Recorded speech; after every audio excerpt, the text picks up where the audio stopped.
Assalamualaikum warahmatullahi wabarakatuh. Alhamdulillah wassalatu wassalamu ala rasulillah. Teman-teman sekalian, pemirsa sekalian, Masya Allah kembali lagi kita di serial kerja di YouTube Suraya Mengaji. Masya Allah ini merupakan episode yang keempat. Kita membahas seputar ketika kita kesusahan cari kerja, apakah jimat menjadi solusi? Bersama guru kita Ustadz Muhammad Azhari. Assalamualaikum Ustadz. Waalaikumsalam. Sehat Ustadz ya? Alhamdulillah. Alhamdulillah. Seperti yang Anda katakan tadi Ustadz, ketika susah kerja, apakah jimat menjadi solusi Ustadz? Karena sebagian orang beranggapan sudah tak pakai jimat aja biar gampang cari kerja gitu.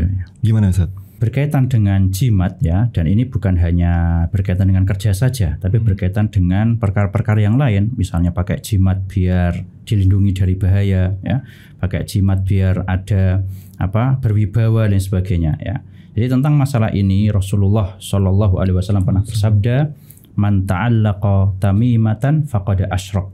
Barang siapa yang dia menggantungkan hatinya, ya, atau meletakkan tamimah tersebut dalam rangka seperti tadi, biar mudah kerja, biar dilindungi dari kecelakaan dan sebagainya, faqad asyrak, maka dia telah melakukan syirik kecil. Ya, ini adalah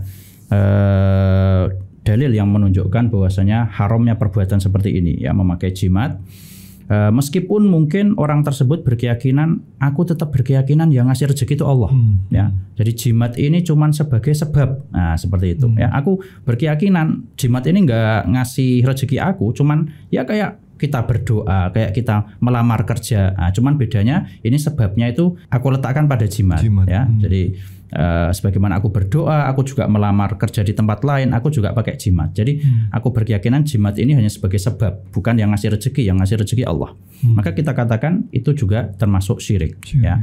Bahkan kalau sampai dia nanti berkeyakinan yang memberi rezeki adalah jimat tersebut, maka ini dikhawatirkan malah bisa menjerumuskan ke dalam syirik besar. Ya. Jadi ini patokannya. Kalau dia berkeyakinan jimat ini hanya sebagai sebab, ya, maka ini adalah syirik kecil. Ya. Kenapa kok bisa masuk ke dalam syirik kecil? Karena ada sebuah kaidah dalam masalah akidah, di situ disebutkan ja'lu sababin atau ja'lu ma laysa bisababin sababan syar'iyan au qadariyan syirkun asghar. Ya.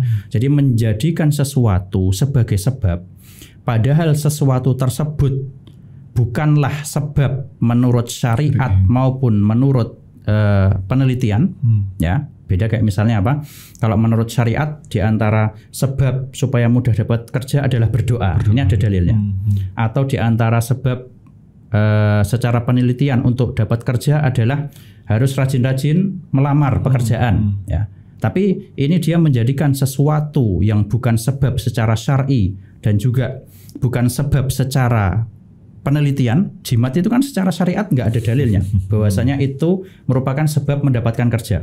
Begitu pula secara penelitian logis, ya, secara logika nggak ada hubungan jimat dengan mendapat pekerjaan itu apa, ya. Beda dengan kita punya relasi, kita latihan, training itu secara penelitian, secara logika bisa menjadi sebab mendapatkan pekerjaan.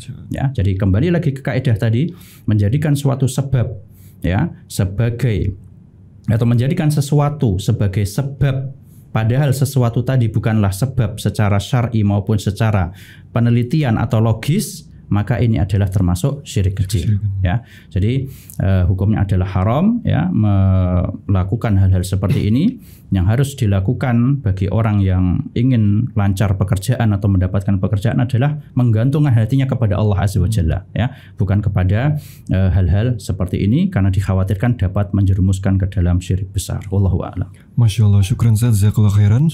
Demikian teman-teman sekalian, Masya Allah tadi sudah dipaparkan oleh Ustaz terkait ketika kita susah cari kerja, haram untuk memakai jimat. Dan bagi teman-teman yang pengen tahu tips untuk mencari kerja, kita sudah bahas di episode kedua, jadi bisa kembali lagi di episode kedua. Itu ada tips bagi yang susah cari kerja, sudah kita bahas. Dan semoga episode kali ini bermanfaat, dan kita bertemu lagi insya Allah di episode berikutnya. Wassalamualaikum warahmatullahi wabarakatuh.